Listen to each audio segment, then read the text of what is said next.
Hello दोस्तों, आज हम आपको हिंदी पढ़ाते हैं। हिंदी में एक नंबर का जो सबसे इम्पोर्टेंट क्वेश्चन है वो हम बताते हैं। ठीक है, ये क्लास 10th और 12th दोनों में ही आता है। किसमें आता है? देखिए, 10th में भी आता है और 12th में भी आता है। एकदम 100% एक क्वेश्चन इन चारों में से आता है। देखिए क्वेश्चन क्या है, हिंदी गद्य साहित्य के इतिहास में, हिंदी गद्य साहित्य के इतिहास में उन चार लेखकों और उनकी रचनाओं के नाम बताइए। ठीक है, नाम बताइए। देखिए लेखक कौन कौन से हैं। देखिए लेखक और रचना। देखिए लेखक, पहला लेखक इंसा अल्लाह खां। इंसा अल्लाह खां कौन? रानी केतकी की कहानी लिखे हैं। दूसरा क्या? लल्लू राम है, इनका जो प्रेम सागर है। तीसरा क्या? सदल मिश्र है, इनका नासिकेतोपाख्यान है। चौथा क्या? सदा सुखलाल है, सदा सुखलाल का सुख सागर है। इन चारों को याद करने पर आपको एक नंबर हमेशा मिल जाएगा। एक नंबर की एक क्वेश्चन फिक्स है जो हर साल यूपी बोर्ड में आता है। ये 10th में भी आता है, 12th में भी आता है। ठीक है, फिर अब इसके बाद हम अगला क्वेश्चन आपको बता रहे हैं।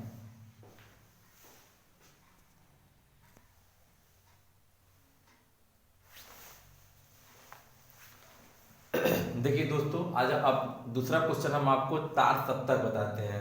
देखिए तार सप्तक का नाम तार सप्तक क्यों पड़ा? क्योंकि देखिए सप्तक, सप्तक भी 7 होता है। क्योंकि तार सप्तक में 7 कवियों की एक मंडली थी। यानी तार सप्तक में क्या थे? 7 कवि थे, इसलिए 7 कवियों के नाम पर तार सप्तक पड़ा। ठीक है, 7 कवियों के समूह को क्या कहते हैं? तार सप्तक कहते हैं। तार सप्तक के जो संपादक थे वो कौन थे? देखिए संपादक, संपादक कौन थे? सजिदानंद, हीरानंद, वासन थे। कौन थे? सजिदानंद, हीरानंद, वात्सन थे। ठीक है, इनका शॉर्टकट नाम अज्ञे है। क्या नाम है? अज्ञे। देखिए ध्यान दीजिएगा, इनका शॉर्टकट नाम क्या? अज्ञे। अब ये तार सप्तक जो था, ये तार सप्तक का कितने तार सप्तक थे? देखिए 3 तार सप्तक थे। कितने तार सप्तक थे? 3 थे। ध्यान दीजिएगा, 3 तार सप्तक थे। जो संपादक जो अज्ञे साहब ने 3 तार सप्तक को प्रकाशित किया था।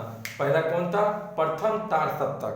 ठीक है, प्रथम तार सप्तक का प्रकाशन कब हुआ था? 1943 में हुआ था।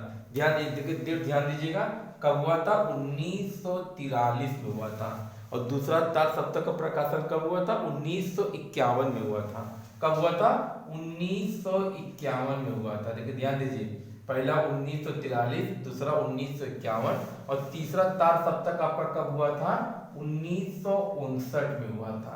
देखिए एग्जाम में बस इतना ही पूछेगा आपसे कि तार सप्तक के संपादक कौन थे, तो आप लिखिएगा सजिदानंद, हीरानंद, वासन, अज्ञे थे। ठीक है, यानी तार सप्तक में कितने कवि थे? तो 7 कवि थे। ध्यान दीजिएगा, कितने कवि थे? ये 7 कवि थे। 7 कवियों की वजह से इसका नाम तार सप्तक पड़ा। फिर पूछेगा, या तो ऐसे पूछेगा प्रथम तार सप्तक कब प्रकाशित हुआ, तो आप लिखिएगा 1943 में हुआ। या पूछेगा दूसरा तार सप्तक कब प्रकाशित, तो 1951 में लिखिएगा। या तीसरा तार सप्तक पूछेगा 1959 में। इसमें यह नहीं आता कि इसमें कौन कौन से कवि थे। इसमें भी 7 कवि हैं, इसमें भी 7 कवि, इसमें भी 7 कवि, क्योंकि 7 कवि को वजह से ही 7 तार सप्तक पड़ा है। तो कवियों के नाम तो नहीं आते, लेकिन एक नंबर में ऐसे ही इसका नाम पूछेगा। देखिए ये हमारा क्वेश्चन नंबर 2 हो गया। अब क्वेश्चन नंबर हम 3 आपको बताते हैं। क्वेश्चन नंबर 3 बताते हैं। देखिए हिंदी पद साहित्य का इतिहास, हिंदी पद साहित्य का इतिहास। तो इसमें यह है कि हिंदी पद साहित्य का इतिहास कितने भागों में बांटा गया है, तो 4 भागों में बांटा गया है। ध्यान दीजिएगा, हिंदी पद साहित्य के इतिहास को 4 भागों में बांटा गया है। नंबर 1 देखिए आदिकाल। देखिए नंबर 1 आदिकाल, जिसका दूसरा नाम वीर गाथा काल। इसकी जो सन ऑफ डेट है 743 से 1343 तक है। नंबर 2 क्या? पूर्व मध्य काल। देखिए इसका दूसरा नाम क्या है? भक्ति काल। इसका क्या दूसरा नाम क्या? भक्ति काल। ये कब से? 1343 से 1643 तक। देखिए तीसरा क्या? उत्तर मध्य काल। ठीक है, इसका दूसरा नाम रीत काल। ठीक है, इसकी कब से है? 1643 से 1843 तक है। देखिए चौथा क्या? आधुनिक काल। आधुनिक काल कब से है?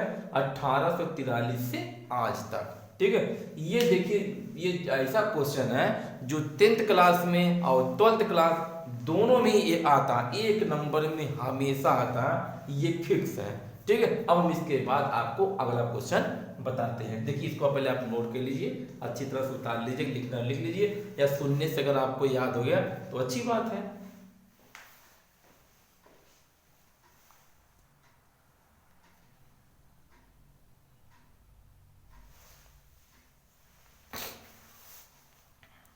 देखिए दोस्तों, आप लोगों ने ये कभी उतार लिया हो तो हम आपको अगला बताते हैं। उसे रात बहुत अधिक हो गई है तो हम आपको इसी जगह बंद करते हैं।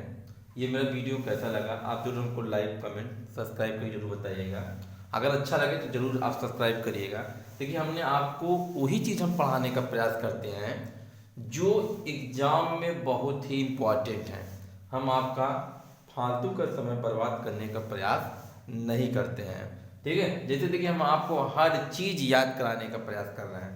देखिए जैसे आपको याद हो जाए, जैसे आप अच्छे मार्क्स पा सकें, केवल इम्पॉर्टेंट क्वेश्चन पर ही ध्यान दें, अन्यथा फालतू चीज़ों पर ध्यान न दें। इसलिए देखिए हम आपको शॉर्टकट में ही सब कुछ बता रहे हैं। शॉर्टकट में देख रहे हैं, देखिए जैसे जैसे प्रथम तक तक हम चाहे तो पूरा ढेर सा लिख लिख के आपको बताते हैं, वीडियो को बड़ा करते हैं, लेकिन वीडियो को हम बड़ा ना करके वीडियो को छोटा ही करने का प्रयास कर रहे हैं ताकि आपको क्या हो सके, ताकि आप अच्छी तरह से याद करें।